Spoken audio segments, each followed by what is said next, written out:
Bom dia, queridos. Que a paz do Senhor Jesus seja em cada coração, amém? Como já foi informado aqui pelo nosso irmão Jonatas, no nosso programa, pelo menos no mês da família, hoje estaria ministrando o pastor Josué Valandro, mas ele não se encontra no Rio, ele estava viajando. Ainda houve a possibilidade de tentar transferir para o próximo domingo, mas ele ainda estará, se eu não me engano, em Vitória, e tem hoje a incumbência de poder compartilhar com os irmãos num tema tão propício, mediante ao mês de maio, a qual nós separamos para falarmos sobre família, para falarmos aquilo que compreendemos no nosso conceito baseado na Bíblia, o nosso conceito cristão, com os nossos princípios, dentro daquilo que o Senhor tem nos ensinado. Eu, como um jovem pastor e um pastor de jovens e adolescentes, toda vez que eu encontro um casal que estão noivos e prestes a casar, ou estão planejando o casamento, eu faço a seguinte pergunta: como é que está a preparação para o casamento? E é interessante que na euforia de todo esse momento que eles vivenciam, e quem já vivenciou isso sabe que é muito bom, uma alegria você poder chegar no seu primeiro espaço, lá onde você vai morar, a sua casa, os móveis, tudo tão novo, tudo seu planejamento na sua cabeça, na sua mente, no seu coração. E às vezes a mulher muito mais envolvida no contexto, na questão da festa, da ornamentação, do vestido, e eles começam a falar muito sobre isso, e começam a dizer como é que estão todas as coisas, e depois que eles terminam de forma bem eufórica comentar, eu faço a pergunta novamente: como está a preparação para o casamento? E aí surge um momento de silêncio, e eles falam: pastor, não entendi a pergunta. Eu falei: você pode ter uma festa, mas pode não ter um casamento. Você pode ter uma casa, mas você pode não ter um casamento. Então eu pergunto para eles: como é que vocês estão se preparando para esse novo momento da vida? Como é que vocês estão se preparando para essa nova etapa, essa nova fase?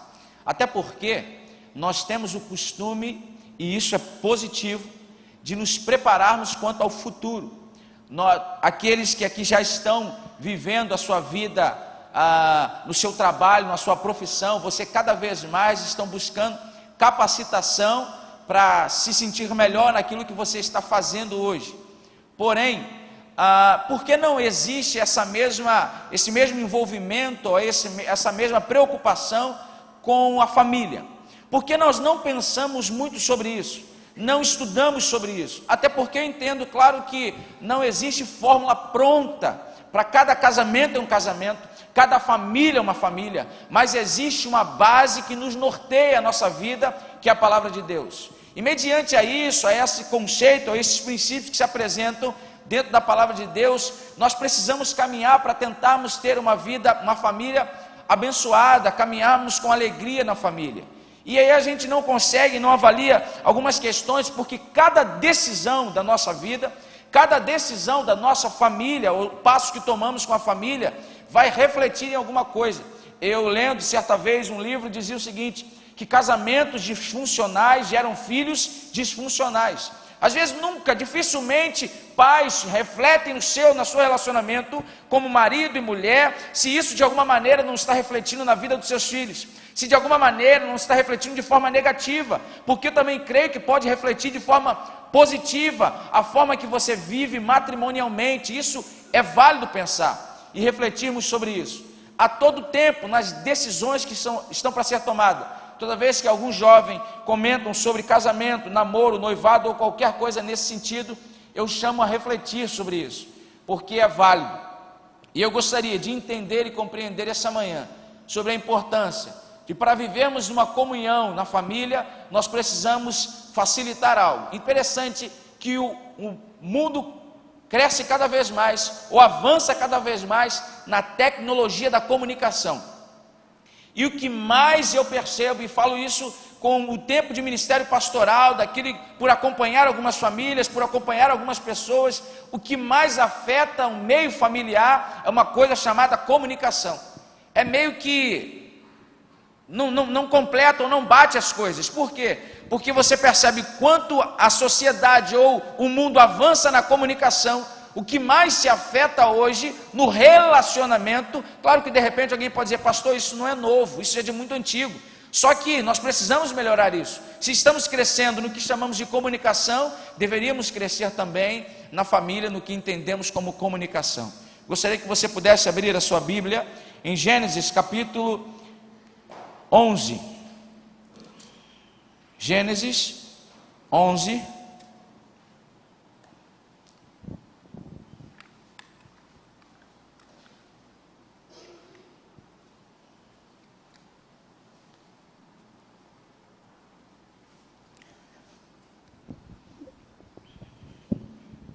Gênesis 11, a partir do capítulo de número 1, do versículo de número 1, capítulo 11, verso 1, diz assim: e era toda a terra uma mesma língua, e de uma mesma língua e de uma mesma fala.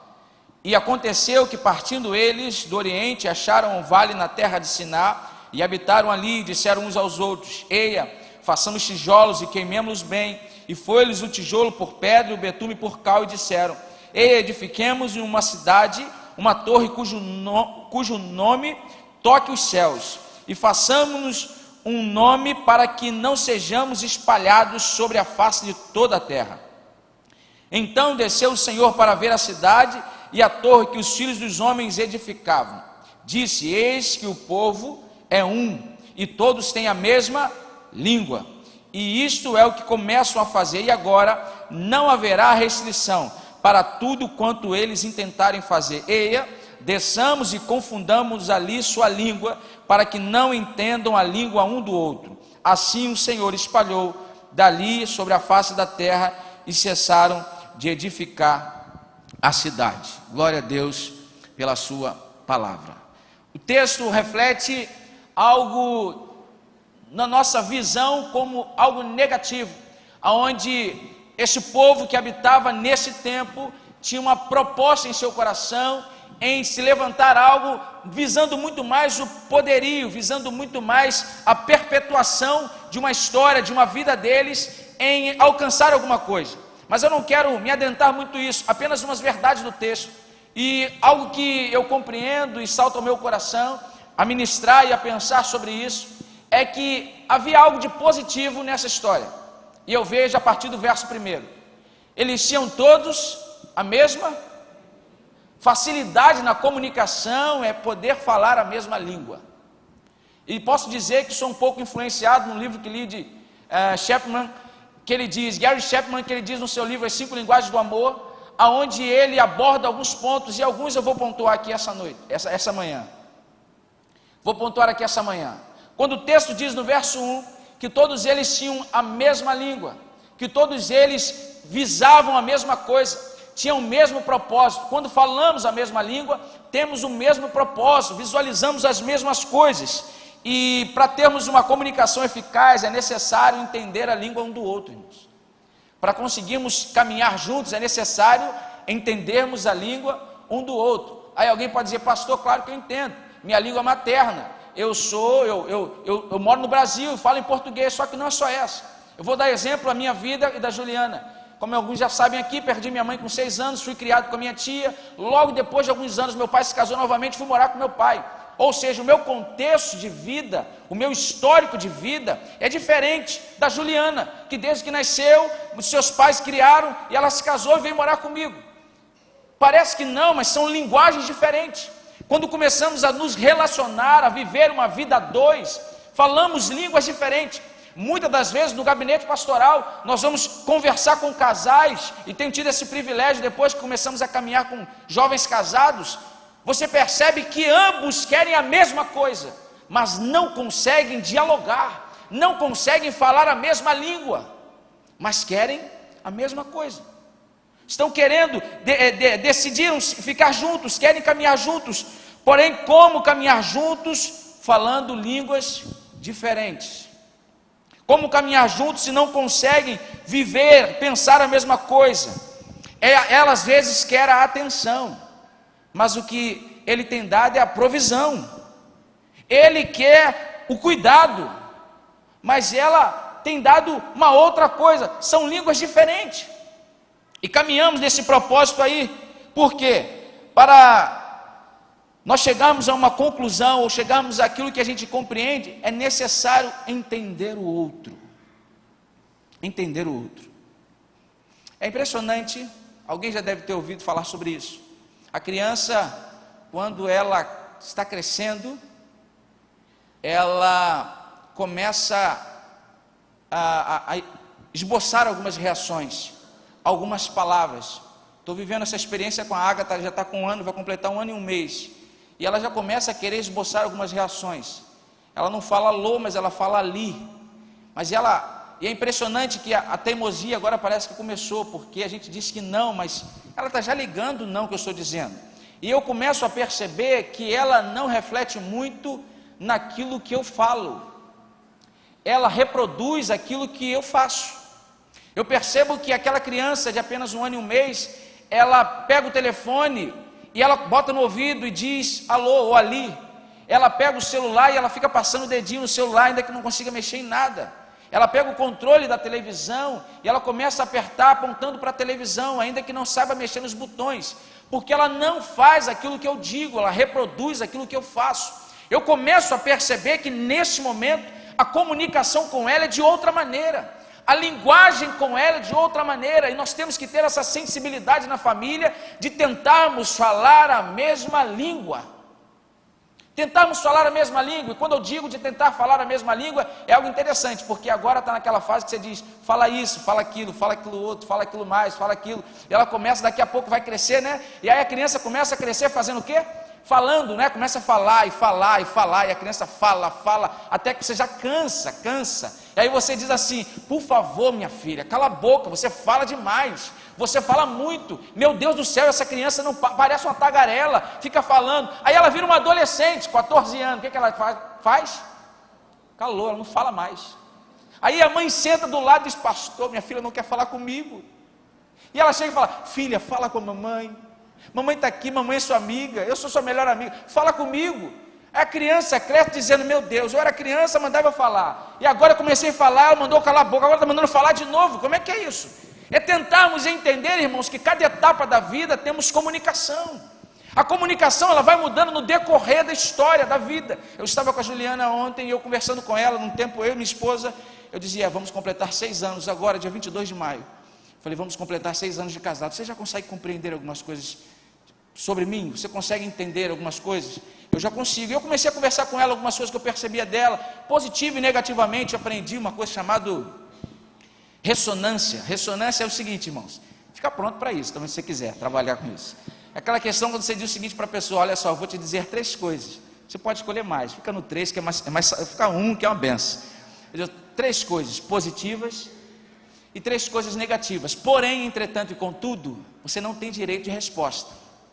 Você vai ouvir, vai absorver, e amém, glória a Deus, você vai refletir sobre isso. E você também tem que estar pronto para tudo isso. Então é algo que eu comecei a caminhar e estou fazendo com ela, e a gente está caminhando nisso. Estamos caminhando e se Deus assim nos abençoe. Então, a necessidade de dialogarmos, a necessidade de crescermos, a necessidade de aprendermos, de entendermos como é o outro. Eu conheço tanta gente que diz, eu tenho não sei quantos anos de casado, mas eu não esperava que ele pudesse fazer isso, ou que ela pudesse fazer isso. Eu não esperava isso dele ou dela.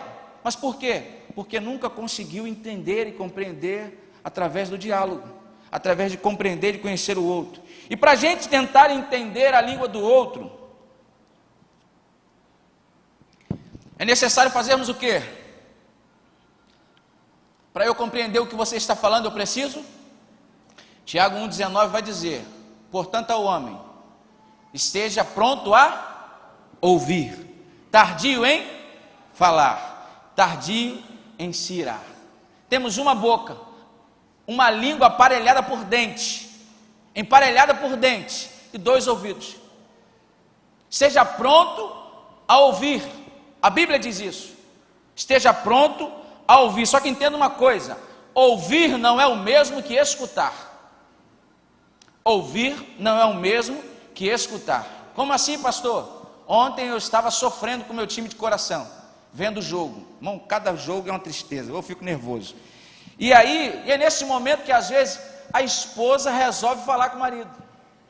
E aí, sabe, não é naquela notícia rápida e básica, não, ela às vezes quer fazer até, dar alguns detalhes. E aí ele está falando, ela está falando, e de repente ele está dizendo, aham. Só que termina o primeiro tempo, ele vai lá nela e diz assim, o que você falou mesmo? Você escutou o que ela estava falando, só que você não ouviu, não absorveu, e ouvir requer mais que escutar, ou seja, a pessoa tem que prestar atenção ao assunto, entender do que se trata, perceber do que foi dito, perceber a pessoa. Irmãos, tem pessoas que só para ser ouvidas elas precisam ser olhadas, não é apenas ouvir o que ela está falando, mas olhar nos olhos, é ser percebido, na família às vezes precisamos disso, olhar um no outro com os olhos. Nesse tempo, como eu falei da tecnologia, as conversas hoje estão se limitando ao WhatsApp, Facebook, às redes sociais, às mídias sociais, perdemos o contato com as pessoas.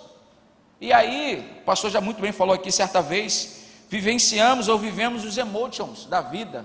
Está chorando, bota o bonequinho com a cara que chora, está sorrindo, bota o bonequinho que está sorrindo.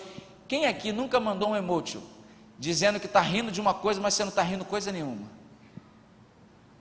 Você bota uma frase e bota aquele bonequinho dizendo que você está rindo, mas na realidade não tem expressão de riso em você, porque a nossa comunicação, ela já está mudando. E é bom nós analisarmos, avaliarmos isso. Provérbios 18:13 diz que quem responde antes de ouvir comete insensatez e vergonha. Quem responde antes de ouvir comete insensatez e vergonha. É sempre bom ouvir o outro lado, é sempre bom ouvir o outro, é sempre bom tentar entender. Muitos conflitos poderiam ser evitados se a pessoa ouvisse melhor. Quando percebemos a pessoa, ficamos mais atentos, sabe até o que? A linguagem corporal. A Bíblia diz que o coração alegre aformoseia o rosto. Já conversou com alguém onde você fala, está tudo bem? Ela diz, está tudo bem, só que o rosto dela, a expressão dela não demonstra que está nada bem. E aí você pergunta novamente, está tudo bem? E a pessoa às vezes diz, não estou bem. Por quê? Porque você resolveu prestar atenção, você resolveu ouvir, você resolveu ficar atento. Deixa eu correr aqui por causa do tempo. A falta de diálogo gera falha na comunicação.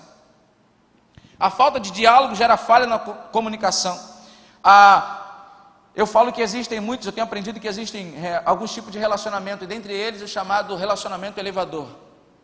Sabe qual é o relacionamento elevador? Quem já teve aqui a oportunidade de estar ali no edifício central ou em qualquer outro edifício, onde muito alto, são vários andares, você entra com pessoas de tudo quanto é lugar, ninguém se conhece, às vezes estão indo todo mundo para o mesmo andar, mas não há o que naquele elevador? Diálogo, não há conversa. Por quê? Porque não se conhecem. Nós tivemos um dos nossos primeiros encontros, nosso encontro de juventude no Papo de Casal, e ali nós fizemos uma dinâmica sobre se nós nos conhecíamos mesmo, ou se nós não nos conhecíamos, e foi muito bom, edificante. Graças a Deus, a gente tem umas regras lá para não gerar nenhum tipo de problema, e foi uma benção. Mas avaliamos e analisamos a questão de conhecer um ao outro. A falta de diálogo nos afasta cada vez mais, a falta de diálogo vai separando cada vez mais. E eu vou falar que um dos grandes vilões hoje de relacionamento, um dos grandes vilões hoje, eu não vou dizer que o celular é o vilão, mas a má administração dele, ou do tempo, ou da utilização dele, afeta os relacionamentos, afeta casamento, irmãos, afeta casamento. E vou pontuar por quê. Ainda que alguns discordem, mas eu entendo e compreendo que vida 2 é muito complicada, essa coisa chamada de privacidade. Eu ouço muita gente dizendo, não pastor, minha mulher não precisa mexer no meu celular, eu preciso ter privacidade. Aí eu falo, tudo bem, eu entendo. Gênesis 2:24 diz, portanto deixará o homem seu pai e sua mãe, e unir-se à sua mulher. Eles serão o que? Os dois, uma só carne. Aí o verso 25 vai dizer assim, e ambos estavam nus. Eu acho interessante, Porque existe mais privacidade do que a nudez do outro? Existe mais privacidade do que a nudez do outro? Pastor, por que o senhor está pontuando isso? Porque, irmãos, tem crescido cada vez mais problemas de relacionamento por causa do celular. Problemas de relacionamento por não percebermos algumas coisas. Ou às vezes por excesso de atenção, ou por às vezes conversas indevidas. Por às vezes coisas do passado. Ah não, é só um amigo do passado, uma amiga do passado, tudo bem. Temos que equilibrar tudo isso, equacionar essas questões. Só que também temos que vigiar. Temos que estar atentos sim. É algo que está acontecendo nos nossos dias. É algo real. O que eu estou falando aqui, eu não estou inventando não. É algo real. Precisamos estar atentos. Ah, isso é de uma nova geração, sim, mas está acontecendo cada vez mais. A Bíblia diz em Provérbios 18, 21, que a morte e a vida estão no poder da língua. Aquele que ama comerá o seu fruto. A falta de diálogo afasta os pais dos filhos, ou a comunicação entre eles. A falta de diálogo, a falta de comunicação afasta. Afasta, irmãos. É bom você ter um pai amigo. É bom você ter uma mãe amiga. É bom você ser lembrado pelo seu pai, como o Jonatas aqui muito bem utilizou na sua ilustração, em ter tempo de sentar no chão, tempo de sentar com ele, tempo de orar com ele, seja na hora de dormir, seja na hora de acordar, tempo de contar histórias. Ah, pastor, meu filho já cresceu, então tempo de saber de suas histórias, de saber da sua vida ou da vida dele, tempo de conhecer o filho, através de um diálogo, através do conhecimento. O que é o divórcio? O divórcio nada mais é do que a morte de um diálogo. Antes do divórcio chegar, pode ter certeza que o diálogo já morreu. Antes do divórcio chegar, tenha certeza, o diálogo já morreu. Ficamos analisando, no decorrer da nossa caminhada de relacionamento, nós vamos avaliando, e podemos fazer alguns diagnósticos de tudo que está acontecendo, pontuar algumas questões do relacionamento de casal, do relacionamento em família. Há uma ilustração de um sábio e um jovem. Existia numa cidade um jovem, um sábio, e aquele senhor muito sábio dava muitas respostas, e o jovem um dia resolveu pegar esse sábio e disse o seguinte: eu vou pegar esse sábio aí. Pegou um pássaro, colocou na mão e chegou diante de muitas pessoas que ali ele aconselhava e disse: sábio, esse pássaro que está na minha mão, ele está vivo ou ele está morto? Aí o sábio falou: depende da sua mão. Por quê? Antes o jovem tinha pensado: se ele falar que está morto, eu solto o pássaro. Se ele disser que está vivo, eu esmago o pássaro e ele vai morrer, e eu vou mostrar que ele está errado. Só que quando ele pergunta para o sábio fala: depende da sua mão, porque na sua mão ele pode estar vivo ou pode estar morto. Muitos dos nossos relacionamentos somos assim. Ah, pastor, depende de quem? Muitas das vezes depende de você. O seu casamento, a sua vida de relacionamento como família, ela pode estar viva ou pode estar morta. Isso vai depender de você. Por isso que Provérbios vai dizer: a morte e a vida estão no poder da língua. Estão no poder da língua. Estão no poder da língua. Ah, mas fulano só critica. Se você só critica, como é que você quer ouvir elogio? Ah, fulano só reclama. Se você só reclama, como é que você quer ser elogiado quanto a isso? Ah, irmãos, eu vou agora puxar a corda para o lado aparentemente mais fraco. Aquela filha, hoje em dia, é claro que muita coisa mudou e temos essa possibilidade, mas ainda existem aqueles filhos que ajudam os pais dentro de casa. E aí a filha, sei lá, faz um prato, um jantar, ou arrumou a casa, lavou o banheiro, o filho. Ou então estou profetizando aqui um milagre, né? Quem sabe? Alguns estão dizendo: ah, pastor, quem me dera. Quem me dera. Só que às vezes acontece. E aí o filho chega em casa esperando ouvir do pai um elogio. E o que o pai diz? Ou a mãe diz: não fez mais que sua obrigação. Estão sabendo, né, irmão? Estão sabendo. No campo da linguística, e aí nós estamos falando sobre comunicação, sobre uma linguagem, No campo da linguística, uma linguagem pode ter diversos dialetos. E esses dialetos, e isso é fundamental para a nossa comunicação. Vou pontuar 3 aqui e assim termino. Primeiro, palavras de apreciação. Qual foi a última vez que você fez um elogio à sua esposa? Não falei que fazer um elogio porque ela se arrumou para ir para o domingo à noite, para um casamento, para uma festa. Mas qual foi a última vez que você elogiou sua esposa por ser a mulher que ela é? Por ser a mãe que ela é? Por te aturar? Qual foi a última vez que você elogiou o seu marido? Por ser o pai que ele é? Por ser o homem que ele é? Ou por te aturar? Irmãos, eu entendo e compreendo que ninguém é tão ruim que não tenha qualidades. Ninguém é tão ruim que não tenha qualidades. Qual foi a última vez que você fez um elogio para o seu filho? Elogiar o quê, pastor? Tem tudo do bom e do melhor, não falta nada dentro de casa. Está faltando palavras de apreciação, está faltando um cuidado, está faltando um carinho através dos lábios. Qual foi a última vez que vivenciamos isso? Temos dificuldade ou temos facilidade de ver defeito. Como é bom, irmão, como é fácil ver defeito. É fácil ver defeito. Irmão, tu acha que eu falando isso aqui, nosso pastor Gesiel, todo mundo sabe que não é. Casamento é uma luta, irmãos. Aturar o pastor Gesiel só a graça. E Deus deu esse fardo para Juliana. Que Deus abençoe ela por muitos anos. Se ela fosse pontuar aqui os defeitos, tem muitos.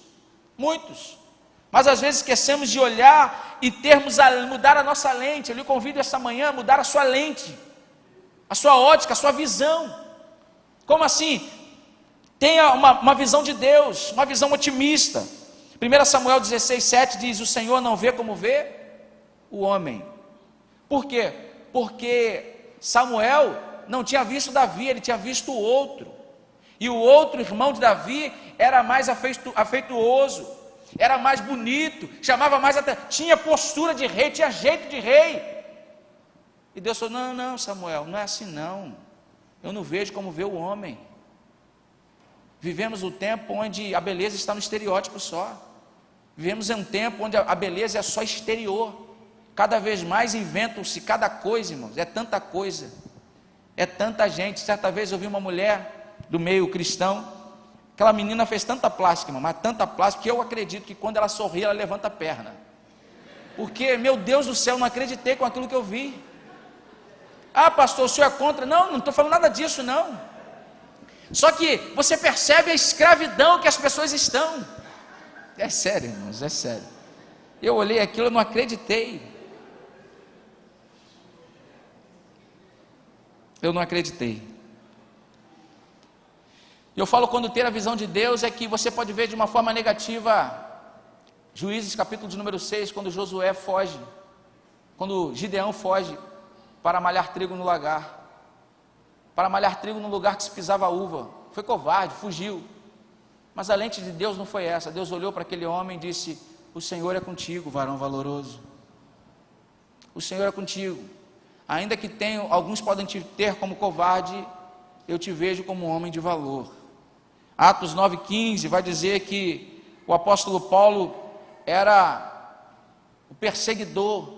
O apóstolo Paulo era das pessoas não gratas em meio à igreja de Atos dos Apóstolos. Mas o próprio Deus disse a Ananias: vai, porque este é para mim um vaso escolhido.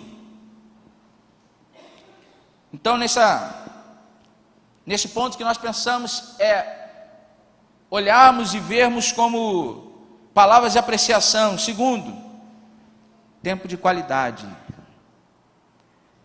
Tempo de qualidade. Como eu disse aqui, cada um responde de um jeito. Tempo de qualidade. Tempo de qualidade. Muitas das vezes para homem, tempo de qualidade é estar junto. Só que para uma mulher, tempo de qualidade é atenção. Para homem, tempo... Por que eu estou falando isso? Porque eu vivo, irmão. Segunda-feira é folga pastoral. E a esposa diz: não, queria dar uma volta no shopping, olhar algumas coisas. Você diz: tá bom, vamos lá. E aí fomos, rodamos, chegamos em tanto lugar. Fui, irmão, desci, eu não aguentava mais andar. Não sei que disposição é essa, mas elas têm, irmãos, tem prazer nisso. E eu tenho que respeitar, é normal, a mulher é assim, somos diferentes, glória a Deus por isso. E sobe, desce, vai para um lado, entra na loja, sai. No final, irmão, compramos nada, irmãos. Ah, porque eu não gostei de nada. Impressionante. Shopping é enorme, irmãos, não gostou de nada, amém? Vamos embora.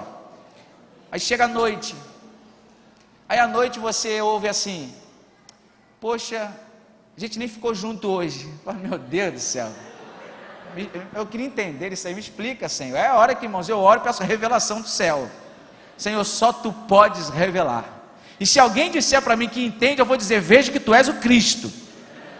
Porque é algo que só Deus, irmãos. Mas é necessário tempo de qualidade. Ainda que nessa linguagem diferente. O que eu quero chamar a atenção para você esta manhã, para que você avalie no seu relacionamento qual a linguagem que a sua esposa está apresentando para você, ou apresenta há tanto tempo. Às vezes o que ela não precisa não é tempo de qualidade, ela precisa ser reconhecida, ela precisa sim de apreciação, ela precisa sim de um elogio do seu marido, e não dos homens lá de fora, não das pessoas do lado de fora. Ela quer ser ouvida dentro de casa, da mulher que ela é, da pessoa que ela é. A mesma coisa do seu marido. Mulher cobra, e ele está tentando fazer, tentando responder, mas em momento nenhum a resposta, na linguagem, na vida. Não confunda, querido, quantidade de afazeres com qualidade de tempo. Não confunda quantidade de afazeres com qualidade de tempo. Que isso, pastor? Minha família, a gente viaja, a gente faz tanta coisa, muitos afazeres, não tem qualidade de tempo. Não tem qualidade de tempo. Quando dizemos que não temos tempo para algo, é porque aquilo não é prioridade. Quando dizemos que não temos tempo para algo, é porque aquilo não é prioridade. Porque aquilo que é a prioridade, temos tempo. Você pode dizer: eu trabalho muito. Aí o médico diz para você: olha só, você está doente, e se você não fizer esse tratamento, você vai morrer. Você vai dizer assim: não estou já ligando, eu vou continuar trabalhando? Não, vai mudar as suas prioridades. Você vai começar a priorizar a sua saúde, e não o seu trabalho. Então é necessário avaliarmos quais são as nossas prioridades. Concluo aqui. Uma das linguagens: família terapêutica. Família terapêutica. Bruno, família terapêutica, lugar de tratamento e cura. Faço uma pergunta para você esta manhã: sua casa é um lugar de cura? Ou sua casa é um lugar de feridas? E irmãos, o lugar que mais machucamos não é fora de casa, é dentro de casa. Porque qualquer pessoa aqui, a melhor pessoa que for aqui, o relacionamento diário não é fácil. Por causa de temperamentos, por causa de personalidades, por causa de peculiaridades, por causa de tantas coisas que influenciam no dia a dia, na vida a dois, na vida de família. Nem todo mundo está com bom humor todo dia, e às vezes uma resposta, uma palavra machuca, fere. É claro que falar aqui fica meio que superficial ou subjetivo, porque há casos e casos aqui. Há pessoas sentadas dizendo assim: pastor, muito bonito o senhor está falando, mas eu queria ver o senhor dentro da minha casa, eu queria ver o senhor vivendo o que eu vivo, sabendo o que eu sei. O melhor ambiente de vivermos perdão é dentro de casa, porque é diário, é todo dia, caminharmos juntos, e isso não é fácil, ainda mais dentro do contexto que vivemos hoje. Eu sei que para muitos, nesse tempo, como o mês da família na igreja, alguns optam nem vir para a igreja. Eu creio que tem pessoas que não vieram essa manhã. Sabe por quê? Porque já não acreditam mais no seu casamento. Há pessoas que não vieram essa manhã porque seus pais são divorciados e dói falar sobre família com eles. Há pessoas que não vieram essa manhã porque são criados por avós, por tios, não sei se por um abandono, não sei se por causa de uma morte, de um luto que vive até hoje, mas vive a dor de uma família, Família mudou, irmãos. Família não é só apenas pai e mãe, a chamada família mononuclear, não apenas pai, mãe, filho e filha. Não, mas há famílias aqui apenas de dois, da avó e do neto. Estão caminhando junto, na graça de Deus. Há famílias de repente de só um pai. Quantas mães aí criam seus filhos sozinhos, por uma decisão errada, por uma escolha, por um momento, e agora surgiu, tem o seu filho, não tem um pai presente, às vezes, milagre quando tem a família dando um suporte, mas às vezes nem o suporte da família tem, mas está aí, ó, lutando. E se você está nesse contexto ou não, a minha oração esta manhã é que o Senhor possa te dar graça, que a sua casa seja um ambiente de cura, e que sua casa se encontre atrás da cruz de Cristo. O único que pode restaurar a sua família é Cristo Jesus. É através dele que a nossa família encontra salvação. Creia no Senhor Jesus Cristo e será salvo tu e a tua casa. É em Jesus que encontramos salvação. É na cruz de Cristo que encontramos restauração para a nossa família. É na cruz de Cristo que encontramos restauração para o nosso casamento. É na cruz de Cristo que encontramos a salvação e a solução. Que essa manhã Deus possa mudar a história da sua família. Que essa manhã Deus possa mudar a história do seu lar. Que esta manhã eu peço a Deus que a sua família, o seu lar possa ter um momento, um lugar de harmonia. Que a sua casa seja uma casa de bênção. Que a sua casa seja um ambiente, um lugar de transformação. Em nome de Jesus eu clamo e ministro esta manhã que o Senhor possa restituir o seu casamento, restaurar a sua família. Deus, em nome de Jesus nós pedimos e clamamos ao Senhor. Em nome de Jesus, ó Deus, nós pedimos e clamamos a Ti, nos colocamos diante do Senhor para que possamos entender a linguagem um do outro, que possamos ter sensibilidade, ó Deus, de conseguir compreender o que o filho adolescente, a fase que está vivendo, que possamos ter a sensibilidade de compreender o que o filho pequeno está dizendo, o que a esposa, o marido está dizendo. Deus, no nome de Jesus nós te pedimos que possamos compreender o que os avós, os tios estão dizendo, a esses, ó Deus, a qual nós definimos como família para nós, em nome de Jesus, que o Teu Espírito Santo possa estar nos dando sabedoria, ó Deus, que a Tua palavra possa sempre nortear a nossa vida, que a Sua palavra, ó Deus, possa sempre nos orientar, nos guiar, em nome de Jesus nós te pedimos, Senhor. Minha casa será uma casa de bênção. Minha casa será um pedaço do céu. Nela estarão reunidos adoradores que só exaltam ao Deus verdadeiro e fiel.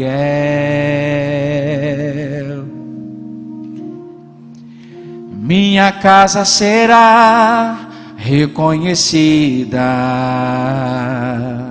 como lugar de milagre, como um lugar de milagre e oração, onde Jesus tem prazer em ficar, onde o Espírito Santo habita, onde há prosperidade, amor e vida. Faça do meu lar, Senhor, um lugar de harmonia. Faça do meu coração Tua casa todo dia. Esteja à vontade para ficar e nunca mais partir, pois a casa que um dia te recebeu nunca mais saberá viver sem ti. Quando vivemos essa experiência com Deus, quando vivemos uma experiência com Deus, nada muda, a nossa caminhada. Ainda que alguém possa questionar a fé, ainda que alguém possa querer questionar o texto sagrado, eu gosto de ter uma visão de como teve aquele cego que foi curado por Jesus e foi questionado pelos sacerdotes: quem te curou? Quem te curou? Ele falou: Jesus. Mas ele é um homem pecador. E aquele homem disse: se é pecador eu não sei, eu só sei que eu não via, mas agora eu vejo. Que a sua família, que a sua casa possa encontrar esse novo tempo na vida, em nome de Jesus.